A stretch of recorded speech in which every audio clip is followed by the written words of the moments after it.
Assalamualaikum semuanya. Semoga kita selalu diberi kesehatan, banyak rizki dan penuh keberkahan. Kisah Abu Nawas dan kebun berbuah dalam semalam. Pada suatu pagi yang cerah di Baghdad, Raja Harun al-Rashid sedang berjalan-jalan di taman istananya yang megah. Burung-burung berkicau, angin semilir berhembus lembut, tapi wajah sang raja tampak murung. "Wahai wazir," kata raja dengan nada lesu, "mengapa taman istana ini tak bisa seperti kebun para rakyat di desa? Aku ingin kebun yang penuh buah lebat, harum, dan indah. Tapi aku tak ingin menunggu lama. Aku ingin buah-buah itu tumbuh dalam semalam." Wazir langsung terbelalak. "Dalam semalam, Baginda?" "Ya," jawab raja mantap. "Aku ingin keajaiban. Siapapun yang bisa membuat kebun berbuah dalam semalam, akan kuberi hadiah emas sepikul. Namun, siapa yang bisa melakukan hal mustahil itu?" Semua orang terdiam. Sampai akhirnya, seperti biasa, nama Abu Nawas disebut. Keesokan harinya, utusan kerajaan datang ke rumah sederhana Abu Nawas. "Abu Nawas, Baginda memerintahkanmu membuat kebun berbuah dalam semalam." Abu Nawas mengusap janggutnya yang hitam sambil tersenyum. "Ah, dalam semalam? Itu pekerjaan mudah, asalkan aku tidak ditanya caranya besok pagi."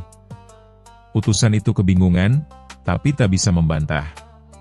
Abu Nawas lalu berangkat ke istana sambil membawa cangkul, sekarung biji misterius, dan ember air. Malam itu, dengan bulan purnama menggantung indah di langit, Abu Nawas mulai bekerja. Ia menggali tanah di kebun istana, menanam biji-biji itu, lalu menyiramnya sambil bersenandung. Namun yang membuat penasaran, biji yang ditanamnya bukan biji biasa, melainkan biji kurma, biji semangka, kancing baju, dan beberapa batu kecil. "Wahai tanah istana," kata Abu Nawas dengan nada dramatis, "besok pagi, buatlah Baginda bahagia. Kalau tidak, aku bisa kehilangan kepala." Setelah selesai, Abu Nawas tidak pulang ke rumah. Ia mendirikan tenda kecil di pinggir kebun, dan tidur nyenyak. Keesokan paginya, raja dan para pengawal datang dengan penuh semangat. "Abu Nawas," seru raja, "mana buah-buahnya? Aku ingin melihat keajaibanmu." Abu Nawas menguap dan berdiri santai. "Tentu, Baginda. Tapi, harap tunggu sebentar. Sebelum melihat kebun, izinkan saya memanggil penjaga buah ajaib." Raja heran. "Penjaga buah ajaib?" Abu Nawas lalu berteriak keras ke arah kebun, "Hai penjaga buah ajaib! Munculkan hasilmu." Namun, tak ada apapun yang muncul. Semua hanya diam. Raja mulai marah, "Apakah kau mempermainkanku, Abu Nawas?" Dengan tenang Abu Nawas berkata, "Tidak, Baginda. Buah-buahnya sudah tumbuh, tapi hanya orang jujur yang bisa melihatnya." Semua pejabat langsung panik. Raja memandang ke kiri dan kanan, takut dianggap tidak jujur. Maka dengan nada meyakinkan ia berkata, "Oh, ya, aku bisa melihatnya. Betapa ranumnya buah-buah ini. Lihatlah para wazir, sungguh indah." Wazir ikut-ikutan, "Benar sekali, Baginda. Buahnya besar-besar. Bahkan ada semangka sebesar kepala unta." Para pengawal pun ikut memuji, "Indah sekali, Abu Nawas. Kebun ini seperti surga." Abu Nawas tersenyum geli. Ia tahu tak satu pun dari mereka benar-benar melihat buah. "Baginda," katanya, "karena Baginda puas dengan hasilnya, izinkan hamba menjemur hasil panen ajaib ini di halaman istana." Raja mengangguk bangga. "Tentu. Aku akan perintahkan rakyat datang melihat kebun ajaibku." Keesokan harinya, rakyat berbondong-bondong datang. Tapi begitu mereka melihat kebun, semua tercengang. Buah? Di mana buahnya? Yang ada cuma tanah dan batu, seru salah satu warga. Raja yang mendengar itu langsung malu luar biasa. Wajahnya merah padam. Ia menatap Abu Nawas dengan tatapan tajam. Abu Nawas, apa maksud semua ini? Dengan tenang Abu Nawas menjawab, Baginda, hamba hanya ingin menunjukkan bahwa terkadang keajaiban bukanlah tentang kebun yang berbuah dalam semalam, tapi tentang kejujuran yang bisa lenyap dalam sekejap. Semua orang terdiam. Raja akhirnya tertawa keras. Abu Nawas, kau memang licik tapi bijak. Kau membuatku belajar sesuatu hari ini. Abu Nawas tersenyum lebar dan menjawab, syukurlah, Baginda. Karena kalau kebun benar-benar berbuah dalam semalam, tentu aku sudah membuka toko buah ajaib di pasar. Semua orang tertawa terbahak-bahak, dan Raja menghadiahkan Abu Nawas sekantong emas. Bukan karena kebun berbuah, tapi karena buah pikirannya yang cerdas. Pesan moral. Keajaiban yang sesungguhnya bukanlah tentang sesuatu yang muncul dalam semalam, melainkan tentang kejujuran, kecerdikan, dan kesabaran. Orang yang ingin hasil instan seringkali justru kehilangan makna dari prosesnya. Kisah selanjutnya. Kisah Abu Nawas dan elang pembawa pesan. Di suatu pagi yang cerah di kota Baghdad, istana Raja Harun al-Rasyid dipenuhi dengan kegaduhan. Seekor burung elang besar berwarna keemasan baru saja datang terbang dan mendarat di halaman istana, membawa gulungan surat di cakarnya. Para penjaga istana berlarian heboh, sementara raja yang sedang minum teh mendadak berdiri dengan wajah penasaran. Burung elang pembawa pesan? Siapa yang mengirimnya? Tanya raja heran. Salah satu penjaga membuka gulungan surat itu dan membacanya keras-keras. Yang mulia Raja Baghdad, izinkan saya mempersembahkan hadiah terbesar sepanjang masa. Elang cerdas pembawa pesan, ciptaan seorang jenius bernama Hakim Jalal. Raja yang memang gemar dengan hal-hal unik langsung berseru. Luar biasa. Bayangkan kalau elang ini bisa mengantar surat kemana saja tanpa tersesat. Tak perlu utusan, tak perlu kuda. Hebat. Namun Raja juga terkenal sebagai orang yang mudah penasaran dan sedikit usil. Ia memutuskan untuk menguji kecerdasan elang itu sendiri. Raja menulis surat singkat untuk Perdana Menteri dan mengikatnya di kaki elang. Terbanglah, wahai elang bijak. Antarkan surat ini kepada Perdana Menteri, katanya sambil menunjuk arah barat. Elang itu mengangguk, ya, mengangguk, dan terbang tinggi dengan gagah. Semua orang bersorak kagum. Namun 2 jam kemudian, elang itu kembali dengan surat yang basah dan penuh noda lumpur. Raja membuka surat itu dengan penasaran, dan ternyata Perdana Menteri belum menerimanya. Surat itu justru bertuliskan, salam dari penjual ikan pasar timur. Tolong jangan kirim burung ke sini lagi. Ia menjatuhkan surat di ember ikan asin saya. Raja langsung menepuk dahinya. Burung ini lebih cocok jadi pengantar ikan, bukan pengantar surat, katanya kesal. Namun penasaran Raja belum hilang. Maka ia memanggil orang yang paling pandai mengakali hal mustahil, Abu Nawas. Abu Nawas datang dengan langkah santai, sorban putihnya berayun, janggutnya tersenyum bersama wajah yang tampak siap menertawakan dunia. Yang mulia, elang ini tampaknya butuh sedikit pendidikan istimewa, kata Abu Nawas. Raja mengangkat alis. Kau bisa melatihnya?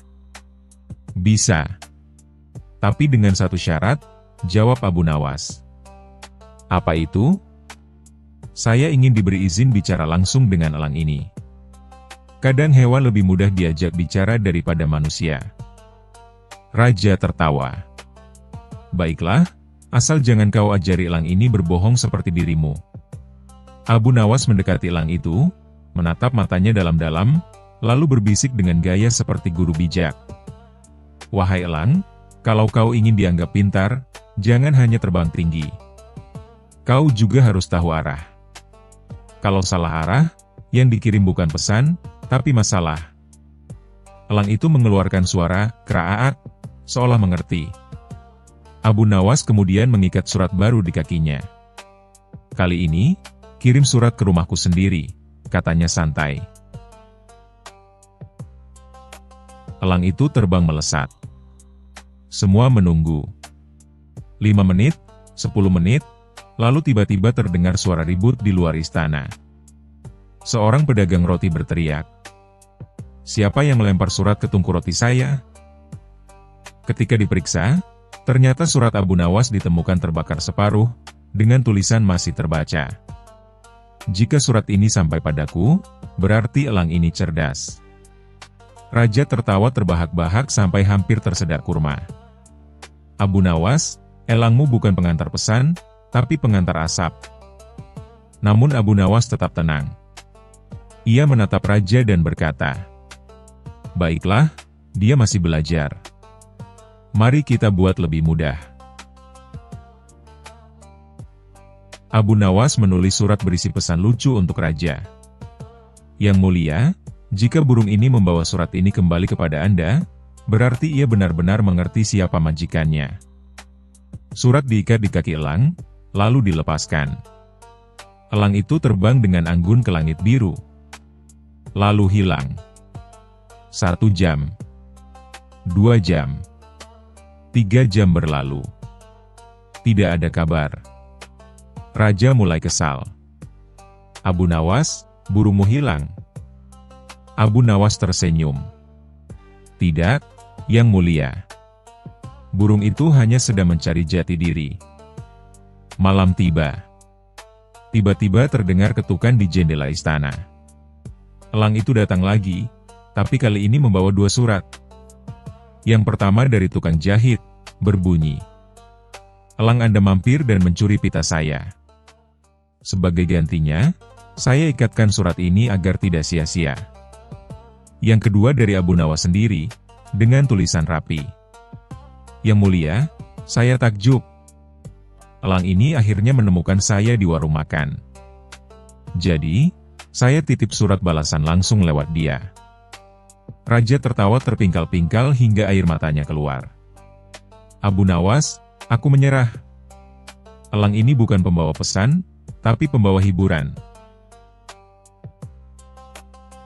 Namun Abu Nawas belum selesai. Ia berkata pelan, "Yang Mulia, meski elang ini tidak pandai mengirim surat, tapi lihatlah, ia berhasil membuat seluruh Baghdad tertawa. Bukankah itu pesan paling indah?" Raja terdiam sejenak, lalu tersenyum lebar. "Kau benar, Abu Nawas. Kadang pesan terbaik bukan tertulis di kertas, tapi di tawa orang-orang." Sejak hari itu, elang ajaib itu tidak lagi dipakai untuk mengirim surat. Tapi setiap kali suasana di istana terasa tegang, Abu Nawas hanya bersiul, dan elang itu akan datang menari-nari di udara, membuat raja tertawa hingga lupa semua urusan negara. Dan setiap kali ada orang baru datang ke Baghdad, raja selalu berkata sambil tertawa, "Lihatlah, itulah elang paling pintar di dunia, ia tahu cara mengirim pesan tanpa menulis sepatah kata pun." Kadang yang kita anggap gagal justru membawa kegembiraan yang tak terduga. Seperti elang Abu Nawas, salah kirim surat, tapi berhasil mengirimkan tawa untuk semua. Kisah selanjutnya. Kisah Abu Nawas dan misteri angin yang menghilang. Pada suatu pagi yang cerah, ketika matahari baru saja menyembulkan wajahnya di balik menara istana Baghdad, seluruh kota mendadak diliputi suasana aneh. Biasanya, angin sepau-sepai selalu berhembus dari arah sungai Tigris, membuat orang-orang merasa sejuk meskipun terik matahari sudah mulai panas. Tetapi hari itu, semua berbeda. Angin seolah-olah berhenti. Tidak ada satu helai pun daun bergerak. Debu di jalanan pun seakan membatu di tempatnya. Bayangkan, bendera kerajaan yang biasanya berkibar gagah di menara istana, kini menggantung lunglai, tak bergerak sedikit pun. Penduduk pun mulai panik. "Ya ampun! Kemana angin pergi?" teriak seorang ibu yang sedang menjemur pakaian, namun kainnya hanya diam tak berkibar. "Aku tidak bisa bernafas lega tanpa angin," keluh seorang pedagang ikan asin, yang tokonya kini bau amis bukan main karena udara tidak bergerak. "Aku bahkan tidak bisa meniup serulingku." Suaranya jadi aneh, protes seorang penggembala. Berita hilangnya angin pun sampai ke telinga Raja Harun al-Rasyid. Sang raja mendengus kesal. Bagaimana mungkin angin bisa hilang? Ini sangat mencurigakan. Jangan-jangan ada yang mencurinya. Para menteri saling pandang. Salah satu menteri yang sok pintar berkata, "Tuanku, mungkin jin-jin nakal yang mencuri angin dari negeri kita." Yang lain menimpali, atau mungkin angin pindah ke kerajaan tetangga karena mereka memberi pajak lebih tinggi. Raja makin gusar. "Cukup. Kita butuh seseorang yang bisa mengungkap misteri ini. Siapa lagi kalau bukan Abu Nawas?" Abu Nawas, yang saat itu sedang tidur pulas dengan posisi terbalik, kepala di bawah, kaki di atas bantal, tiba-tiba dikejutkan oleh utusan raja. "Abu Nawas, kau harus segera menghadap. Ada masalah besar." Dengan mata setengah terbuka, Abu Nawas menguap lebar. "Masalah apa lagi? Apakah kali ini kuda raja lupa cara meringkik? Atau mungkin ayam jantan istana berubah jadi bebek?" Sang utusan menggeleng cepat. "Bukan. Angin hilang dari negeri ini." Mendengar itu, Abu Nawas langsung terbahak. "Hahaha. Bagaimana bisa angin hilang? Apakah ada kantong raksasa yang menyedotnya?" Namun karena ini perintah raja, ia pun bergegas ke istana. Di hadapan raja, Abu Nawas pura-pura serius meskipun hatinya geli. "Abu Nawas," kata raja lantang, "aku ingin kau temukan angin yang hilang itu. Tanpa angin, rakyat menderita. Daun tidak bergoyang, bendera tidak berkibar, bahkan janggutku ini tidak bisa menari ditiup angin seperti biasanya. Itu tidak pantas untuk seorang raja." Abu Nawas mengusap janggutnya sendiri dan menjawab, "Baiklah tuanku, saya akan cari angin yang hilang. Tapi tentu saya butuh biaya perjalanan, kuda cepat, dan kantong kosong yang besar untuk menangkap angin kalau raja langsung mengangguk. "Kabulkan semua permintaannya." Maka berangkatlah Abu Nawas membawa seekor kuda, beberapa kantong kosong, dan roti bekal perjalanan. Penduduk pun berkerumun melihatnya. "Abu Nawas akan mencari angin," seru mereka dengan penuh harapan. Abu Nawas pun pura-pura melakukan pencarian. Ia pergi ke tepi sungai dan bertanya pada nelayan, "Apakah kalian melihat angin lewat sini?" Nelayan menjawab, "Tidak, yang ada hanya bau ikan busuk." Ia lalu pergi ke padang pasir. "Apakah angin lewat sini?" tanyanya pada seorang penggembala unta.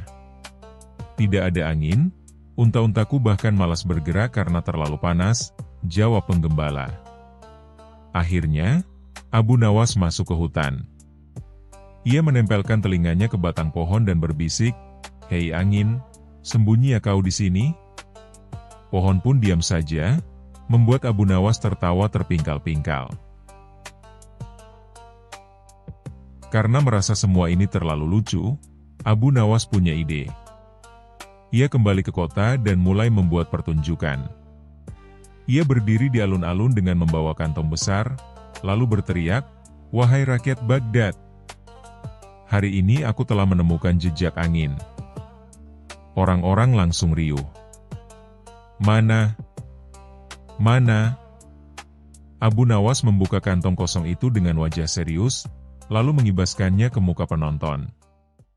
"Nah, rasakan sendiri angin yang kutangkap tadi." Tentu saja orang-orang tidak merasakan apa-apa. Tapi kelucuan tingkah Abu Nawas membuat semua tertawa terbahak. Hahaha. Abu Nawas memang pintar membuat orang lupa susah. Beberapa hari kemudian, Abu Nawas kembali menghadap raja dengan wajah penuh percaya diri.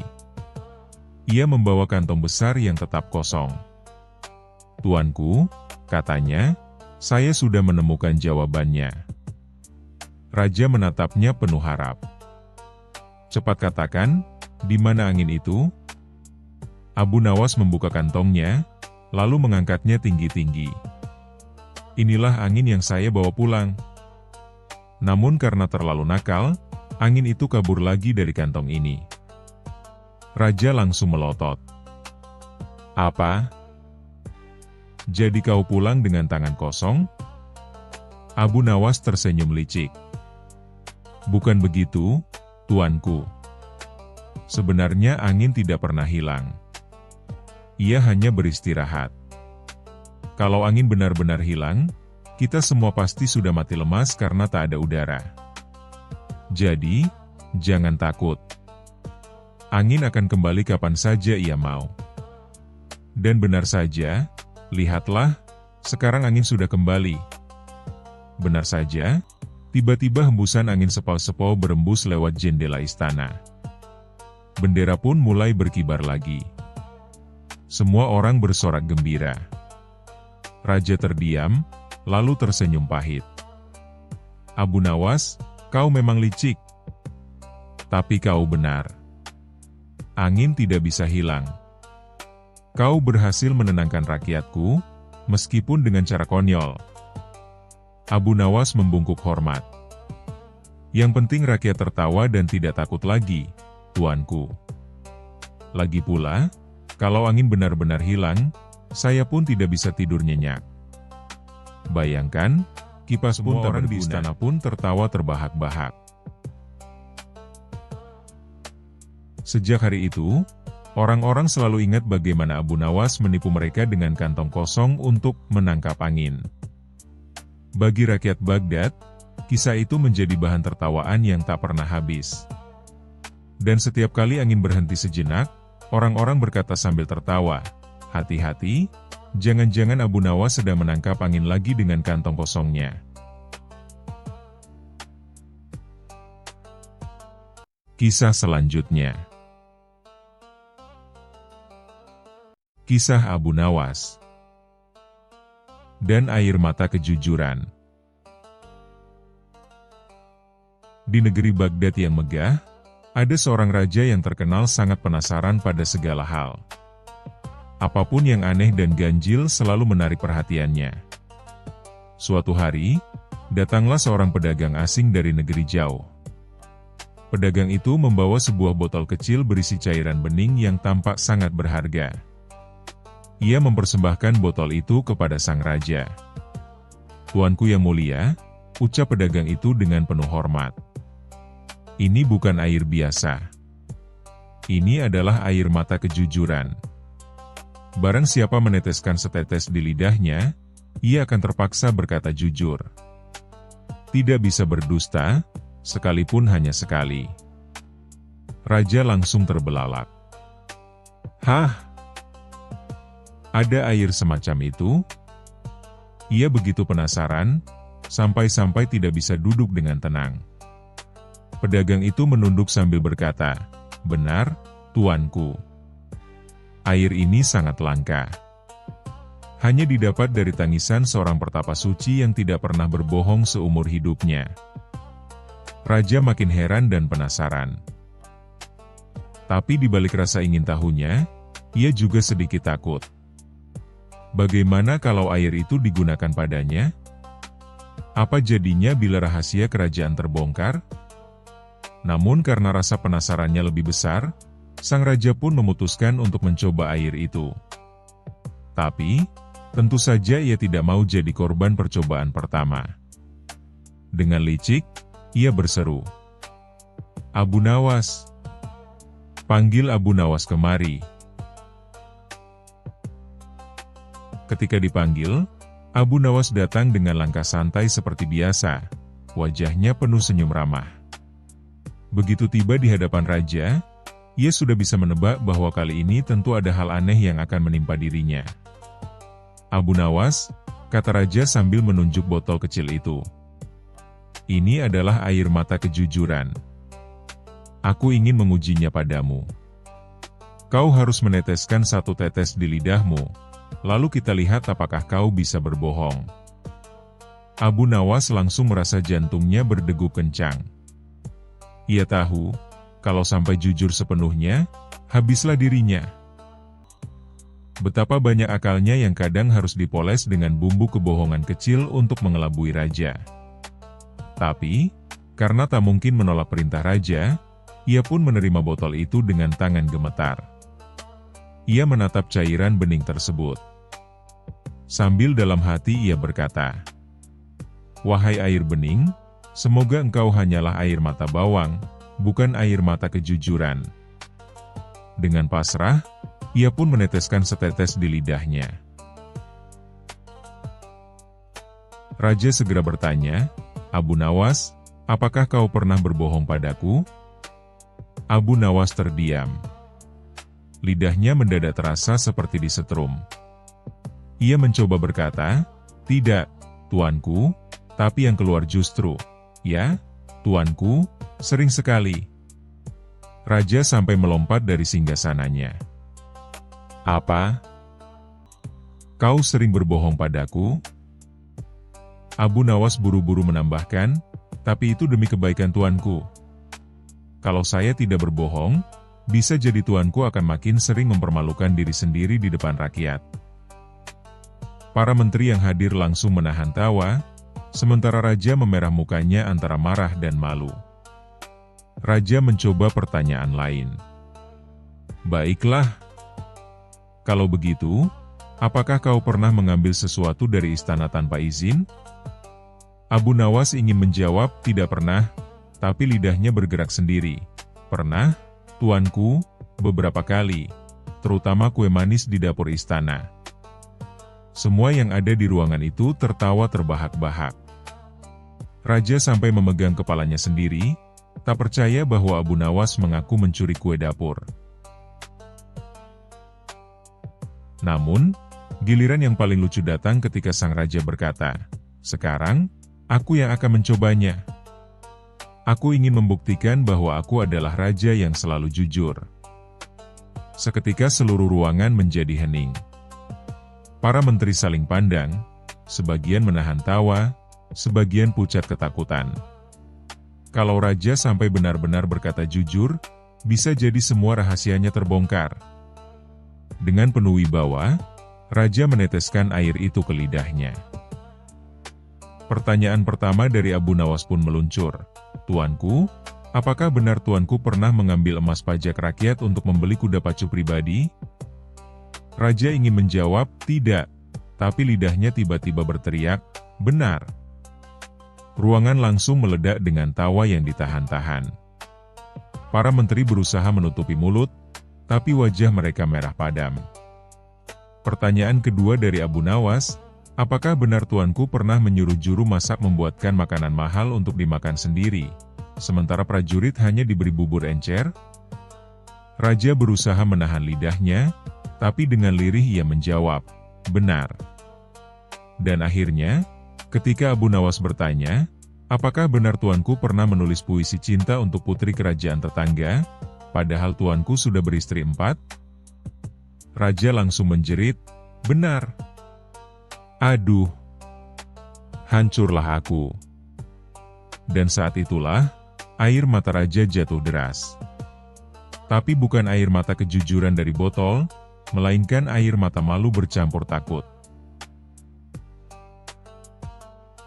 Melihat raja menangis, Abu Nawas tiba-tiba tertawa keras. Ia lalu berkata, "Tuanku, mungkin air dalam botol itu hanya air biasa. Yang sebenarnya membuat kita jujur adalah rasa takut, rasa malu, dan hati nurani kita sendiri. Lihatlah, tuanku menangis. Itulah air mata kejujuran yang asli, tulus keluar dari hati, bukan dari botol." Semua orang terdiam sesaat, lalu tawa kembali meledak. Raja hanya bisa menunduk malu sambil menghapus air matanya. Pedagang asing yang membawa botol itu pun akhirnya mengaku, "Ampun tuanku, sebenarnya air ini hanya air mata istriku yang sering menangis karena saya suka berbohong. Jadi tidak ada kekuatan apa-apa, hanya sugesti saja." Raja makin malu, sementara Abu Nawas dengan cerdik membungkuk dan berkata, "Jadi, tuanku, kalau ingin selalu melihat air mata kejujuran, cukup bercerminlah ketika tuanku mencoba berbohong. Karena cepat atau lambat, kebenaran pasti membuat kita menangis." Dan sejak hari itu, Raja jadi lebih hati-hati. Ia memang masih sering penasaran, tapi tak lagi mudah percaya pada pedagang asing dengan barang aneh. Sementara Abu Nawas, ia pulang dengan perut kenyang, karena Raja akhirnya menghadiahinya sekeranjang penuh kue dapur, biar ia tak perlu mencuri lagi. Kejujuran terkadang lebih lucu daripada kebohongan, dan bagaimana air mata bisa menjadi cermin paling jujur dari hati manusia.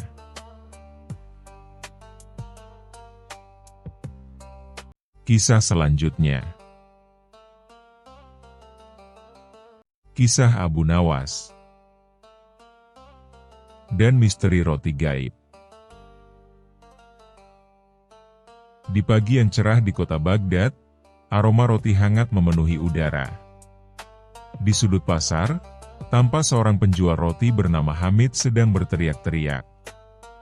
Roti baru keluar dari tungku. Hangat, empuk, dan harum seperti pelukan ibu. Namun tak jauh dari sana, seseorang sedang memperhatikan roti itu dengan tatapan penuh rencana.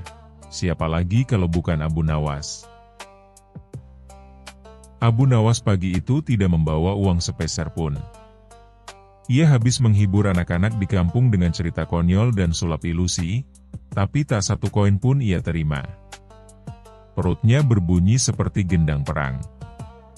"Ah, apakah aku harus berpuasa lagi?" gumamnya. Saat ia melewati lapak Hamid, ia mengendus dalam-dalam aroma roti. "Wahai udara, andai kau bisa menjadi sarapan." Tak lama kemudian, akalnya mulai bekerja. Ia mendekat ke lapak roti, tersenyum manis, dan berkata, "Hamid, wahai penjual roti yang wajahnya seputih tepung dan hatinya selembut mentega, bolehkah aku hanya mengendus roti sebentar? Hidungku lapar, bukan perutku." Hamid tertawa, "Endus saja sesukamu. Asal jangan kau gigit udara itu." Abu Nawas mendekatkan hidung ke roti. Ia menghirup aroma roti hangat sambil menutup mata dengan nikmat. "Ah, cukup untuk membuat perutku percaya bahwa aku makan." Lalu ia pergi. Keesokan paginya, Hamid berteriak di pasar, "Pencuri! Pencuri roti gaib!" Orang-orang berkumpul. Ternyata, 2 roti di lapaknya hilang tanpa jejak. Tak ada remah, tak ada jejak gigitan. Roti lenyap seperti dicium jin lapar. "Ini pasti kerja si Abu Nawas," tuduh Hamid. "Dia datang kemarin hanya untuk mengendus roti, dan sekarang rotiku benar-benar menghilang." Orang-orang bingung. Mengendus roti bisa bikin hilang? Hamid ngotot membawa kasus ini ke hadapan Hakim Kadhi. Abu Nawas pun dipanggil. Di pengadilan, Hamid berseru, "Yang mulia, dia mencuri rotiku dengan sihir." Abu Nawas tenang, duduk sambil mengipasi dirinya dengan sandal. "Yang mulia," katanya, "saya hanya mengendus aroma roti.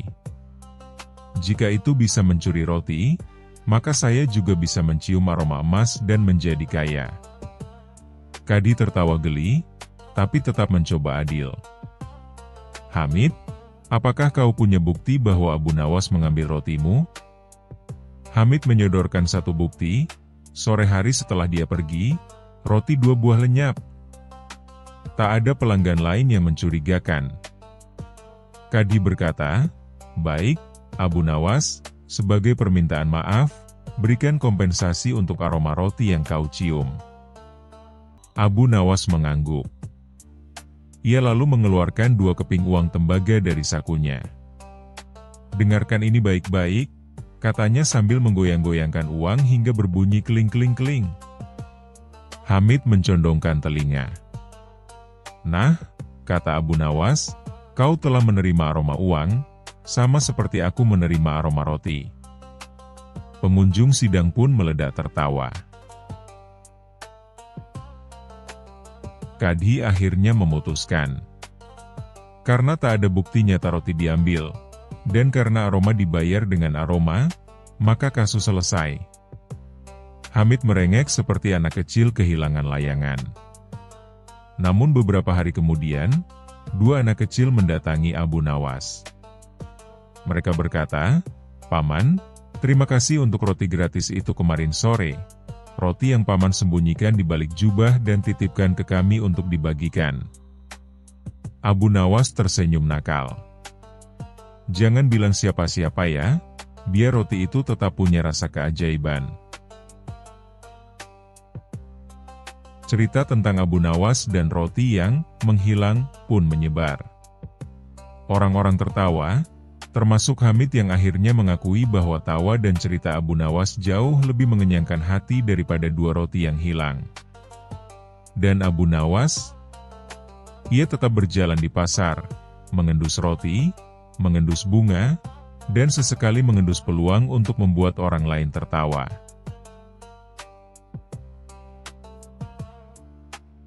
Kisah selanjutnya. Kisah Abu Nawas dan petualangan dunia bawah. Di suatu pagi yang cerah namun penuh misteri, Abu Nawas sedang duduk santai di teras rumahnya, menyeruput teh hangat sambil memandangi seekor kucing yang sedang mencoba menangkap bayangannya sendiri. Tiba-tiba, seorang lelaki tua berjubah hitam datang tergopoh-gopoh, membawa seikat gulungan naskah kuno. "Abu Nawas, tolonglah kami. Dunia bawah sedang kacau." Raja dunia bawah mengamuk karena kehilangan mahkota emasnya, dan seluruh makhluk bawah tanah mulai naik ke permukaan, seru si kakek. Abu Nawas mengerutkan dahi. "Dunia bawah? Maksudmu, neraka?" "Bukan. Ini dunia bawah versi-versi bawah tanah, dipenuhi makhluk aneh seperti kodok bersayap, cacing berjenggot, dan peri terbalik," jelas si kakek. Alih-alih takut, Abu Nawas malah berseru, "Wah, seru juga. Aku belum pernah ke sana. Mungkin bisa kutulis jadi buku, wawancara eksklusif dengan siluman cacing berambut." Dengan bekal 1 senter, 3 kurma, dan semangat nekat, Abu Nawas dibimbing ke sebuah sumur tua di tengah padang gersang. "Tinggal lompat ke dalam sumur ini. Jangan lupa bawa humor, karena makhluk bawah tanah sangat membenci manusia yang membosankan," kata si kakek. Abu Nawas mengangguk dan langsung meloncat ke dalam. "Bismillah, semoga yang menyambutku bukan nenek-nenek bertaring." Ternyata, ia mendarat di atas punggung seekor kura-kura raksasa berhelm dan berkumis. "Selamat datang di dunia bawah," kata si kura-kura. "Tolong jangan injak kumisku lagi." Abu Nawas dipandu oleh si kura-kura ke gerbang dunia bawah, tapi jalan masuknya dijaga oleh 3 makhluk aneh. Seekor singa dengan suara seperti bayi, seorang manusia berkepala sandal, dan seekor burung hantu yang terlalu sok tahu. Untuk masuk, Abu Nawas harus menjawab 3 teka-teki konyol. Singa bayi bertanya, "Kalau aku mengeong, aku jadi apa?" Abu Nawas menjawab, "Jadi kucing yang sok jadi singa." Manusia bersandal bertanya, "Aku berjalan tanpa kaki. Aku duduk tanpa kursi." Aku tidur tanpa bantal. Aku siapa? Jelas kamu, orang malas. Burung hantu bertanya, apa yang lebih dulu, ayam atau telur? Abu Nawas tertawa, yang lebih dulu itu, warung pecel ayam. Ketiganya tertawa terguling-guling. Secara harfiah, makhluk dunia bawah memang doyan berguling. Abu Nawas pun diberi akses masuk. Istana Raja Dunia Bawah ternyata terbuat dari tanah liat, dihiasi lampu-lampu jamur yang bisa bernyanyi. Raja Dunia Bawah, makhluk besar bertanduk dengan selimut pink, sedang merajuk di singgasananya. Aku kehilangan mahkota. Semua menyalahkanku. Bahkan ular sarkas yang biasanya pendiam sekarang jadi komentator politik. Abu Nawas mengangguk serius. Tenang, Baginda. Mahkota pasti bisa ditemukan. Tapi aku butuh satu teko teh dan bantal leher untuk berpikir.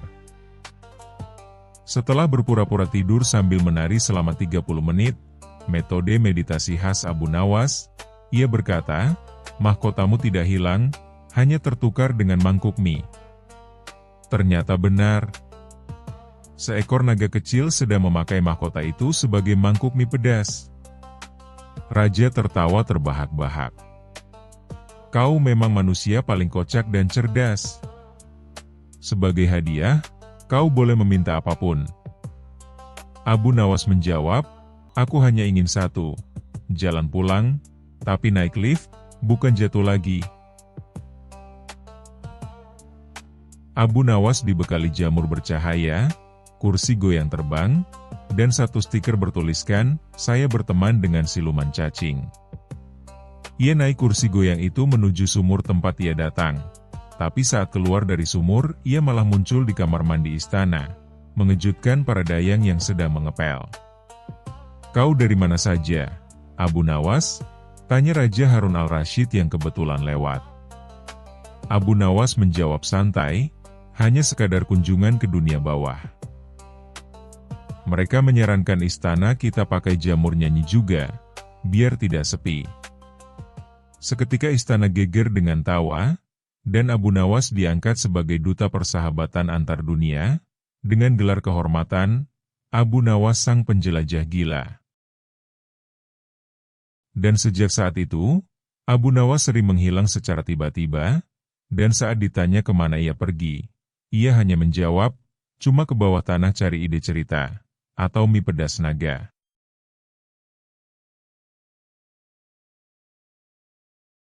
Kisah selanjutnya. Kisah Abu Nawas dan kebun yang menghilang.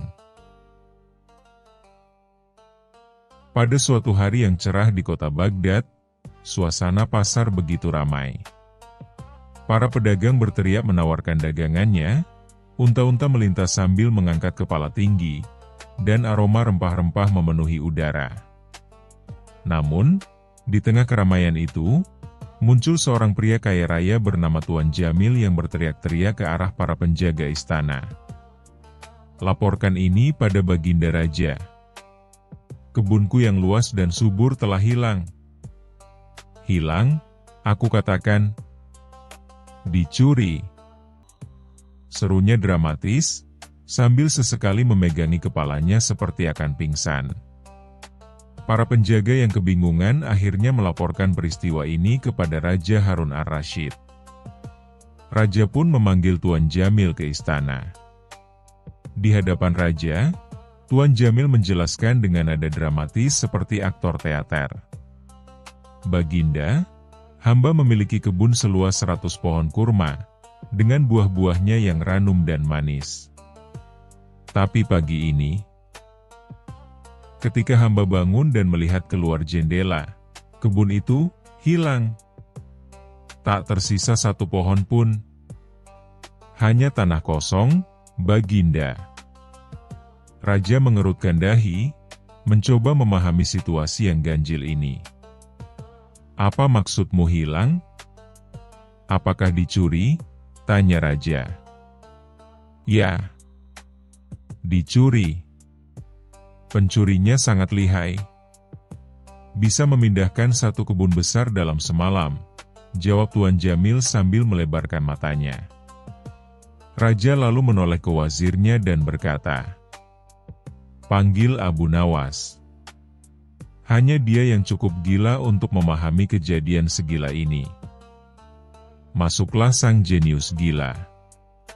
Tak lama kemudian, sang jenius gila, Abu Nawas pun datang. Dengan langkah santai dan wajah penuh rasa ingin tahu, ia mendengarkan cerita Tuan Jamil. Setelah mendengar semuanya, ia mengusap jenggotnya dan berkata, "Sungguh pencuri yang luar biasa. Mungkin dia bukan hanya mencuri kebun, tapi juga mencuri akalmu, Tuan Jamil." Tuan Jamil murka. "Apa maksudmu, Abu Nawas? Jangan main-main. Aku ingin keadilan." Abu Nawas mengangguk serius. "Baiklah. Kita akan menyelidiki. Tapi sebelum itu, kita harus melihat tempat kejadian perkara." Keesokan harinya, Abu Nawas dan beberapa penjaga istana berangkat ke rumah Tuan Jamil. Sesampainya di sana, mereka melihat tanah kosong yang diklaim sebagai kebun yang hilang. Namun, Abu Nawas segera menyadari sesuatu. Ia berjalan perlahan, menghitung langkah, melihat ke sekeliling, mencium bau tanah, bahkan sempat mengecap tanah dengan lidahnya. Tanah ini baru saja dicangkul," gumamnya. "Dan lihat, akar-akarnya masih segar. Tuan Jamil, apakah engkau mencabut semua pohonmu malam tadi?" "Tentu tidak. Kenapa aku mencabut kebunku sendiri?" "Itu tidak masuk akal," jawabnya. Abu Nawas tersenyum licik. "Begitu ya? Baik. Aku akan menyelesaikan kasus ini, tapi aku butuh bantuan seekor unta, satu kendi air, dan sepasang sandal baru." Tuan Jamil dan para penjaga saling pandang. Tapi karena yang bicara adalah Abu Nawas, mereka tahu bahwa kadang akal sehat harus ditinggalkan untuk mengikuti logika Abu Nawas. Keesokan harinya, Abu Nawas mengumpulkan semua orang di tanah kosong itu, termasuk raja. Ia berdiri gagah sambil memegang kendi air dan mengenakan sandal barunya. "Hari ini, kita akan mengadili kebun yang hilang." Raja bertanya heran. "Apa maksudmu, Abu Nawas? Bagaimana mungkin kau mengadili sesuatu yang tidak ada?" "Justru karena tidak ada, maka harus diadili, Baginda," jawabnya mantap. Kemudian, Abu Nawas berteriak, "Hai tanah! Katakan, kemana perginya kebun Tuan Jamil?" Tanah, tentu saja, tidak menjawab. "Aha! Diam! Itu artinya bersalah," teriak Abu Nawas. Semua orang mulai tertawa geli, tapi Abu Nawas tetap serius. "Kebun ini tidak hilang.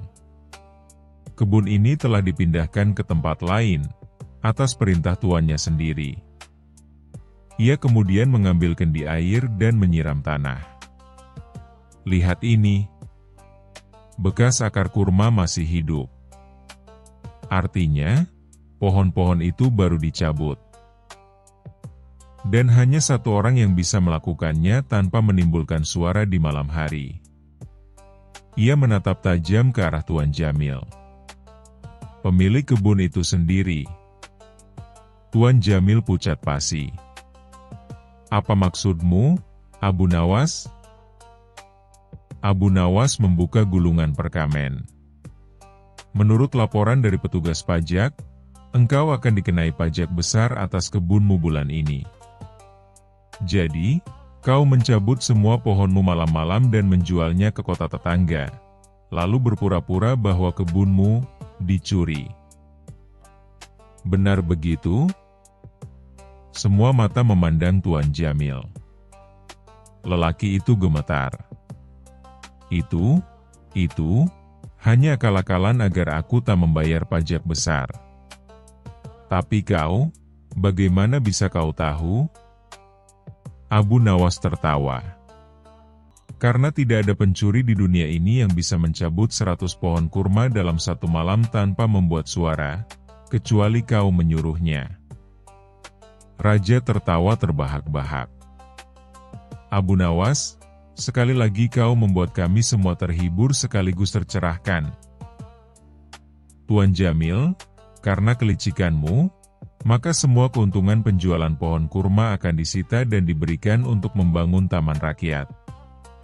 Tuan Jamil pun menunduk malu, dan seluruh rakyat Baghdad bersorak senang. Saat semua orang pergi meninggalkan lokasi kejadian, Abu Nawas memandangi sandal barunya dan bergumam. Setidaknya aku dapat sandal baru dari kasus ini.